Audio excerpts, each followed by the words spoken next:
I'm going to go out on a limb. This is how I think the season is going to finish. I believe will win the championship. Ole, ole, ole.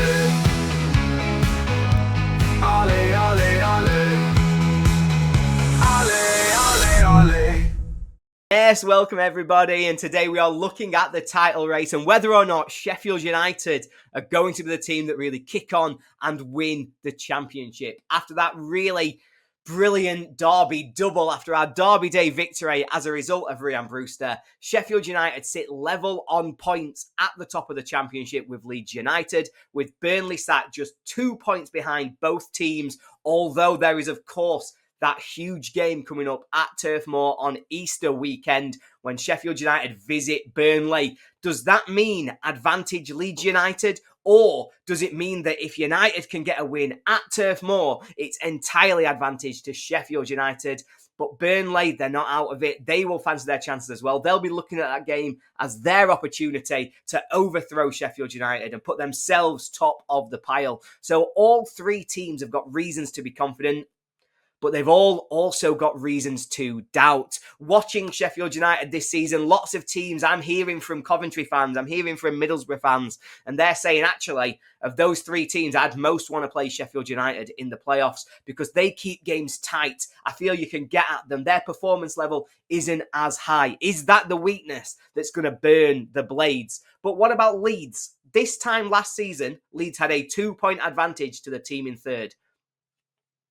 They finished 6 points behind them, lost in the playoffs. This is generational pain that Leeds fans seem to go through. The tune Leeds are falling apart follows them everywhere they go, at every single ground. And is that going to come true one more time? But what about Burnley? Now, Burnley, all season, it's been about their defensive record. They don't concede any goals. They have broken records in the championship for the fewest goals conceded, for the most clean sheets ever kept in a championship season. And they've done all that with 8 games still to play. But the question on everybody's lips is, how many more times between now and the end of the season are they going to draw 0-0? How many points are they going to drop because they just don't have that killer instinct up front that's going to win them those games when the chips are down? They're the questions, but how are we going to find the answers? Well, first of all, let's look at how each of these three teams are currently playing and what their form looks like as we reach the run-in. Well, let's start with the team who actually have the best form over the last 6 games, and that's Burnley. They are closing that gap, getting themselves closer and closer to the top 2. In their last 6 games, they have won 4, drawn 2, lost 0. They haven't actually lost a game of league football since November. They are on a fantastic run of form. They look unbeatable almost all season, but they are starting to turn those draws into wins. So are they the team that has the form that's carrying them forward?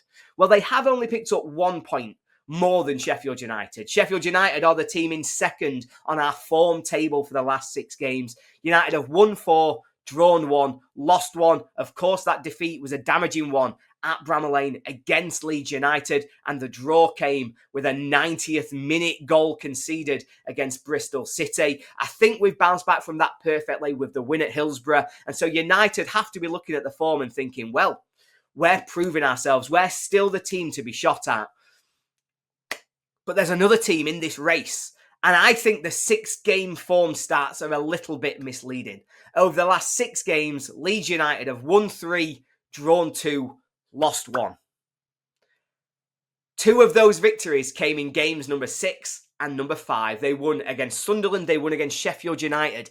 After those 2 games, they were 5 points clear of Sheffield United at the top of the league. They were 7 clear of Burnley. They had a huge gap. But over the last 4, it's been eaten away. They drew with West Brom. They lost to Portsmouth in that really damaging 1-0 away defeat. And then just before the break, they came back from 2-0 down to get a, in the context, really good draw. Coming back from 2-0 down, drawing 2-2. That's a great result. But United went and won at Loftus Road. We beat QPR because we showed up when it mattered. Leeds are just having that little bit of a wobble. And they're probably thinking that the international break has come at the perfect time. Let's reset. Let's look at how things are going. In terms of the performances, I think, we've talked about the stats there on what the teams are doing, how a team's winning. But I think on the performances, it's very much same old for the season for Sheffield United. We have been consistently winning games by one goal. We win 1-0, we win 2-1. It's very rare that United run away with a game and win by any more than that. It's always a nervy final 30 minutes when the other team's coming forward, but it's only Bristol City who've really been able to punish United when the going has got tough like that. For Leeds, they're the same. They're exactly as they've been all season. A really strong, powerful attacking lineup. They can get at you with the wingers. They've actually started getting their fullbacks into insane positions. 𝗍𝗫𝗐𝗍 and Jayden Bogle scoring a number of goals over these last 3, 4, 5 weeks that have been crucial in keeping Leeds United moving forwards, in winning them points, such as at Bramall Lane or even at QPR, when 𝗍𝗫𝗐𝗍 has come to the rescue on more than one occasion. But, and there is a big but with Leeds United, their defending has just started slipping a little bit. They're conceding more goals than they had been previously. They had a run just coming out of the Christmas break, going through January, where they didn't concede for 6 games. And you thought, right, have they solved their defensive crisis? But 𝗚𝗿𝗲𝗍 is always gonna 𝗚𝗿𝗲𝗍, and it's seen Leeds starting to concede goals again. 1 at Bramall Lane, 1 at Portsmouth, 2 at QPR. It's more than before, and that is a little bit of their wobble. But the team who are most impressive right now is Burnley.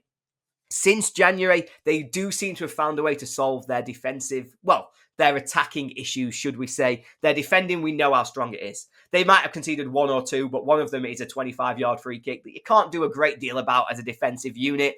They were always going to concede a goal, but the fact is that they still have only conceded 2 across the last 6 games. They're still not giving up any chances to the opposition, and they're very solid at the back.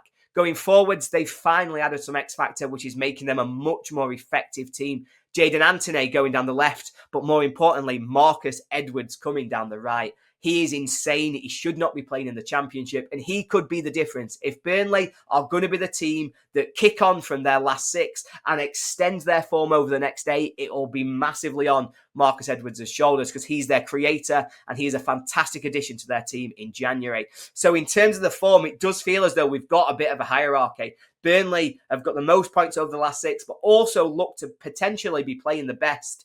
United, the second most points over the last 6, but with this sort of little question mark about some of those performance levels. But for me, we know we've got that consistency. We know that we are mentality monsters, and we know that we can consistently win 1-0 or 2-1. And that is a huge tick in the box for the sustainability between now and the end of the season. But Leeds passed the eye test. They play the best. It looks the prettiest. But at the moment, they're the one with the biggest question mark in their box. Are they starting to wobble? Are they potentially falling apart once again?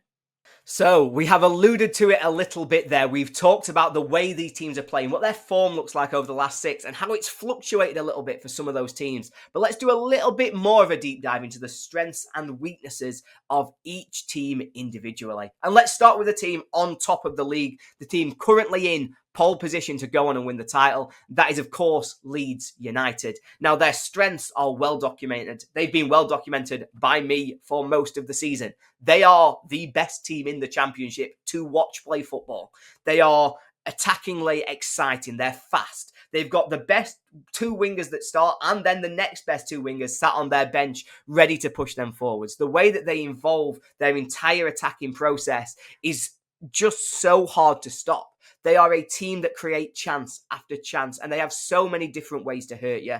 They're an exciting side to watch. I also think that if we went through all of the players in the Championship, they would have one of the top 3 players in every single position, because they are stacked from front to back. They have got the best team, the best players, and they look to play the best football. It's hard to find weaknesses in that. Oh, wait a minute. No, it's not. Because while all of that is true for every player from the right back to the centre forward, there's one position where they don't have one of the best 3 players in the league. One position that has cost them time and time and time and time again. Not just this season, but going back 3, 4, 5 years now. It's a consistent problem that they still haven't addressed. And we are, of course, talking about 𝗚𝗿𝗲𝗍.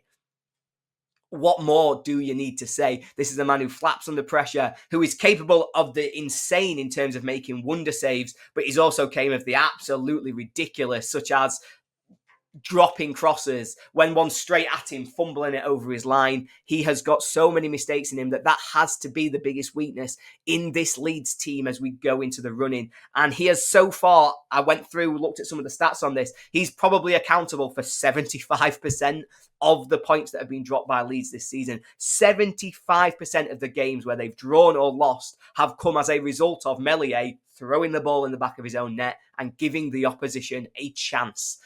That is ridiculous. And if they don't do something about that between now and the end of the season, that could be the exact reason that they're not able to get over the line. There is now a controversial second weakness for Leeds United. And I didn't know whether to talk about it or not. I didn't know whether to cover it because it's going to get me absolute pelters online. But we do what we got to do. The second weakness that I see in this Leeds team, it's also their biggest strength. Elland Road, when it is full, they are excited, they are pushing their team forward, they are committed, and they really, really, really believe in what they're doing, is one of the scariest places in the league. They are just capable of doing the ridiculous at that ground. They're outstanding, their form, their backs, all of that up. But one thing Leeds fans also do is they can be a little bit nervous as we get towards the end of the season. They can get jittery. They can be a little bit pessimistic. And I say this as possibly the most pessimistic man on the planet when it comes to talking about football. And that starts to feed in. I've seen it a little bit in some of the online discourse, some of the conversations I've had with my friends who are Leeds fans. They've started to say, oh, it's just typical Leeds though, isn't it? Top of the league now, we'll bottle it, finish third, losing the playoffs. What's even the point? We might as well just finish seventh and pass it on. That's very much starting to creep into some of that messaging. It feels to them as though it's inevitable. They've seen this time and time again in the past. Bielsa broke the mould, but last season, 𝗏𝗏 took them right back to that expectation. That top of the league with 8 to go, third when it mattered, and that starts to creep in. They've got to find a way to combat that, to keep themselves positive and push themselves forward, because otherwise the fans could suck them down into that negative mind space, which really could cause them problems from now to the end of the season. Moving on to the team in second, Sheffield United, and we know United's strengths and weaknesses. I've been fairly vocal about what I think they are ever since Boxing Day when 𝗍𝗍𝗍 picked up his big injury. I think the biggest weakness in this Sheffield United team is our defensive stability and structure without 𝗍𝗍𝗍 playing. When Anel and Jack Robinson are stood next to each other, we have a decent record, but we don't have the record of one of the top 3 teams in the league. We fall back into the pack in terms of our goals conceded. We become a playoff chaser. We concede just over 1 goal per game when they play together as a partnership. And that puts so much pressure on our attackers to be creative. If we have an off night, if we have a night where it's just not quite falling for us, conceding 1 starts to punish you, such as what happened against Bristol City. We weren't on it on the day. We were just about doing enough to win the game. We got ourselves the goal, we got ourselves ahead, and that's when you need to be able to rely on that centre-half partnership. No mistakes, nothing easy, and unfortunately, on the night, there was just that one chance that fell through the cracks, and it ended up with them scoring a goal. Now, in terms of the strengths that United have got, well, there's one front and centre, and that's Michael bloody Cooper, because he is fantastic. He has made saves in the last 2 weeks that have really made the difference between United winning games and dropping points. Against Bristol City, we drew 1-1. It could have been worse. In the first half, he made one of the best saves you're going to see at Bramall Lane, where he has clawed it off the line when he really had no right to make that save. At Hillsborough, he makes a great save from Michael Smith and then a good one from Marvin Johnson to keep the scores at 0-0 and then at 1-0. He is one of the biggest strengths in United's box. And when we compare and contrast to Leeds, he is adding value, winning points, while 𝗲𝗍𝗍𝗍 is costing them game after game. In terms of the other strengths, United have found a really nice attacking structure. The way that we are able to stretch teams and consistently score goals. We've got one of the form strikers in the league in 𝗍𝗍𝗍 Campbell, but also maybe, just maybe it's time that after getting his goal at Hillsborough, after boosting his confidence, it might be the time that we see the Ryan Brewster we all thought we were signing. Maybe his confidence is going to make a huge difference between now and the end of the season. But United have definitely got that stability and the mental strength. And that's the biggest thing here. I talked then about Leeds fans and their potential negativity, their worries that they're going to fall back into old habits. Well, United just don't look like that at the minute. We look like a team who have learnt how to win, and we know how to consistently keep ourselves our head above water, getting over the line week after week. The performance doesn't have to be 10 out of 10. The performance could be 5 out of 10. But we win those games 1-0 because we have got the mentality to keep ourselves ahead and go again and go again and go again whenever we need to make sure that we're winning games of football. Finally, we come to Burnley, the third team in the race. Their strengths, I think, speak for themselves. It is that defensive record that is just broken. They've got the second best goalkeeper in the league in James Trafford. And again, he is adding value, winning them points week after week. Their actual unit in front of him, that back four, particularly that centre-half partnership of 𝐍𝐨𝐫𝐵𝐿 and 𝗪𝗂𝗡. They look outstanding for the level. They are clearly not championship players and will almost certainly be playing in the Premier League next season, whether that's for Burnley or whether other teams come calling because of how insanely good they have been so far this season. For Burnley, where their biggest weaknesses lie is in that attacking quartet.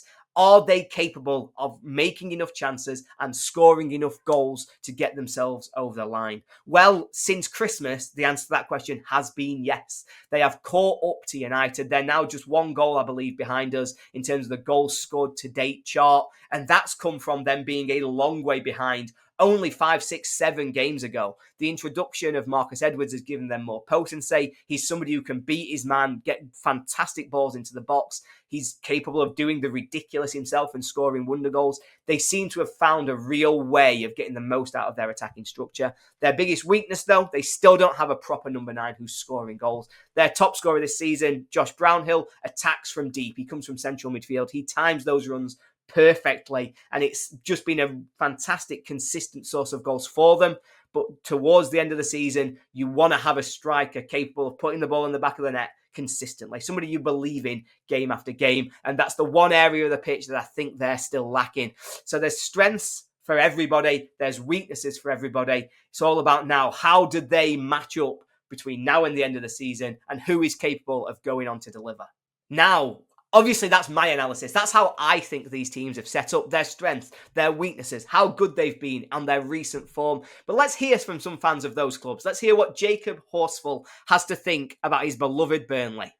As a Burnley fan, I'm relatively confident going into the final games, and I feel like that's probably a little bit of a surprise to a lot of people, probably Sheffield United and Leeds fans, but I feel like Burnley have got nothing to lose, probably weren't expected to be in this race once we had that mass exodus of players, and I know we've still got a good squad, but this season has been pretty rough in terms of actually getting players fit, getting players in. For large parts of the season, we had the longest injury list in any of the teams. But as of right now, we are playing really, really well. Marcus Edwards made a huge difference. I mean, Burnley in the last 5 games are top of the league in terms of recent form. Scored the 3rd most goals in the league in the last 10 league games. It's looking bright. And to be honest with you, going into these final set of games, I'm quite happy being in 3rd. I don't really fear anyone, although knowing Burnley, we could probably slip up somewhere. And I wouldn't be surprised with the likes of Coventry and Bristol City to play great sides. But Burnley shouldn't be fearing anyone. I don't think they will. 2 losses all season does stand nicely.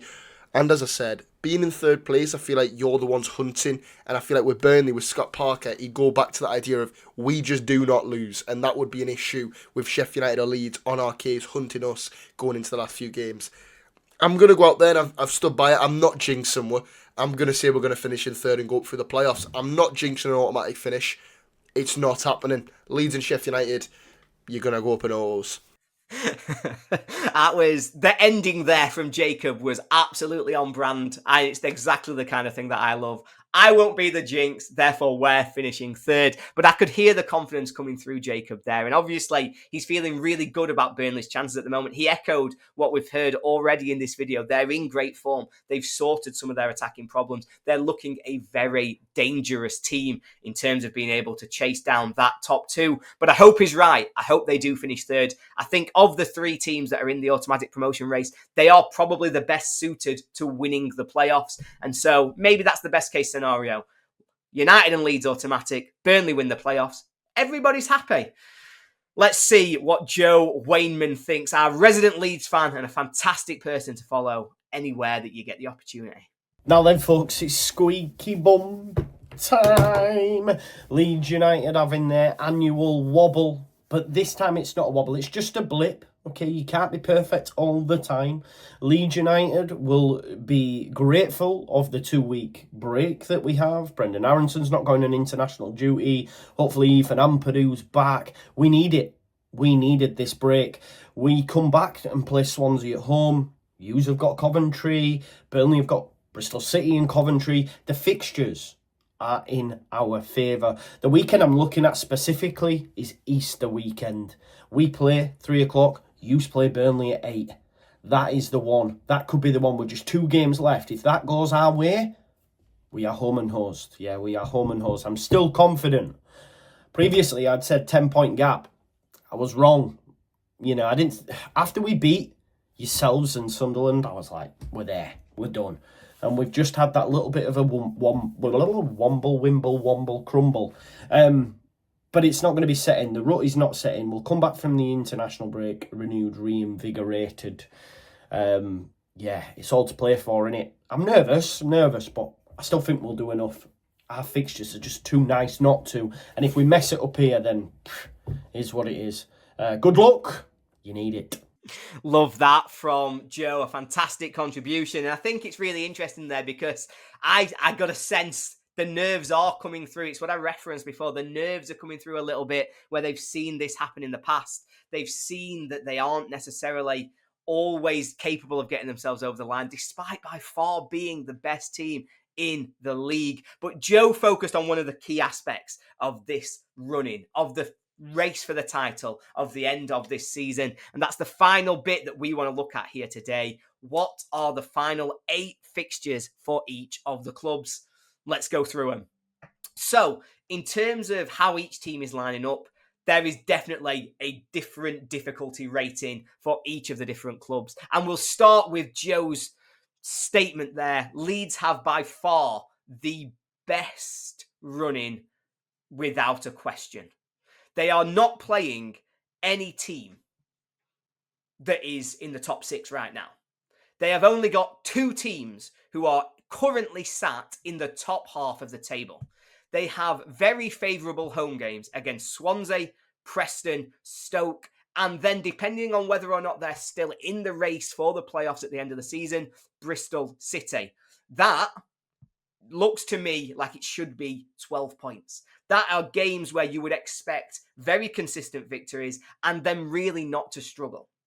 But they haven't struggled at home all season. It's the away games where Leeds have started dropping points. They're away games that they've got left. Luton away midweek just after the international break. Then Middlesbrough away the following weekend. They've got to go to Oxford, and on the final day they go to Plymouth. Again, they don't look like the most challenging of away games. They play the bottom 2 teams in the division, as well as Oxford, who are obviously in that relegation battle and could very easily be being drawn in. And Middlesbrough, who knows what version of Middlesbrough you're going to get. They'll either be brilliant or they'll be terrible. So Joey's definitely right. Leeds' fixtures, they tell me that Leeds have got an easy run in. But does that mean they get over the line? That's the question. They should. Looking at those fixtures, there's no reason why Leeds shouldn't be able to get the 6 wins that they need to take themselves to 98 points, which without a doubt will be more than enough to get promoted. But when the pressure is on, weird things can happen. And we've seen Leeds will under that kind of pressure before, especially in the games that everybody says they should be out to win. The second easiest fixture list, if that's how we want to refer to it, falls in our favour, to the red and white of Sheffield United. We have some difficult games. We've certainly got more difficult games than Leeds. We play Coventry, currently in the playoffs. We play Burnley away, currently in the playoffs, and arguably the hardest game that you will play in the Championship all season. We also have to take on Blackburn, who are chasing the playoffs. But other than that, they're the only teams that we're taking on who currently sit within that playoff or playoff chasing pack. We've not got anybody else who's going to be one of the big contenders. Our other games fall. Oxford away. Again, are they going to be dragged into a relegation battle? Are they going to be just clear? maybe if we can beat them, we can push them a little bit towards that relegation battle. We've got Millwall at home, a team comfortably in mid-table, but against who we don't have a fantastic record at Bramall Lane. We play Plymouth, the bottom side, away from home. Cardiff, we've got at Bramall Lane, a team who are right in the relegation trouble. We've then got Stoke away, another team who are right in relegation bother. So United are interesting. We have what looks to be a relatively kind fixture list, but all of those teams have something to play for. There's only one, maybe two teams who I would describe as on the beach as we get there. But there is an ace in Sheffield United's hole. And that is, of course, Blackburn at Bramall Lane on the final game of the season. If Blackburn have nothing to play for, what better opportunity to stick one to your rivals than to lose at Bramall Lane and see Sheffield United pit Burnley to that final automatic promotion spot. The running, it's not kind, but it's also not horrendous. United have to attack it. And again, 6 wins. When I go through that list of games, I'm currently getting 5 wins and 1 draw. That's 96 points. Surely 96 points is more than enough to secure automatic promotion. But that all depends on Burnley and how many points can Burnley get from their final 8 games. Now, they have the hardest running of any of the 3 teams who are currently chasing the title. Their next 2, Bristol City, just outside the playoffs, and then Coventry away, who are well cemented in the playoffs. They then go away to Derby, a Derby team who have won 3 games in a row before the international break, and who look absolutely revitalised under John Eustace. John Eustace, former Blackburn Rovers manager, who might just want to stick one to his former club's biggest rivals. They then have 2 teams who you would describe as in mid-table, relatively straightforward, with Norwich at home and Watford away. And then the big one on Easter Monday, Sheffield United visiting Turf Moor. Burnley have to take on one of the teams currently occupying the automatic promotion spots. They then end the season away at QPR. We've just seen Leeds drop points away at QPR. That is no easy game. And with the final game of the season, they have Millwall at home. As I look through Burnley's fixtures, they obviously don't just need to get 5 wins and a draw the way that United do. They have to get 2 points more than Sheffield United do. If I'm saying that I think United are going to get 16, that means Burnley have to get 18 minimum to secure themselves automatic promotion. Are there 6 wins in those fixtures? Well, there are, but it's not easy. They are going to have to work very hard. And if they get through those fixtures, getting the points that they need, they'll very much have earned it come the end of the season. For me, I'm going to go out on a limb. This is how I think the season is going to finish. I believe Sheffield United will win the championship. I know that Leeds have got the easiest fixtures. I know that Leeds are by far the best team. But they don't have the mentality monsters that Sheffield United do. They don't have that desire to, when it's hard, when it's ugly, when everything is going against you, to grind out a result and win 1-0, the way that we did at Hillsborough, the way that we did against Portsmouth at Bramall Lane. All of those games when the performance hasn't been there, but we've secured ourselves 3 points. We have fought our way through the trenches. I believe we can do that time and time again between now and the end of the season. It is sustainable. It's a repeat pattern. And I think that should be enough for Sheffield United to secure the title. But I don't want to jinx it. So I think United will finish 3rd. Burnley and Leeds will go up. That's the way this works, right? Thank you so much, everybody, for joining me into this title challenge deep dive that we've done here today. Huge thank you to Jacob and to Joe for their contributions to this video. And more than anything else, thank you to you again for watching. Please put your predictions, your projections into the chat below. Let us know who you think is going to win the title. And most importantly, do you think that the red and white will once again be celebrating come the end of May? Ole, ole, ole. Ole, ole, ole.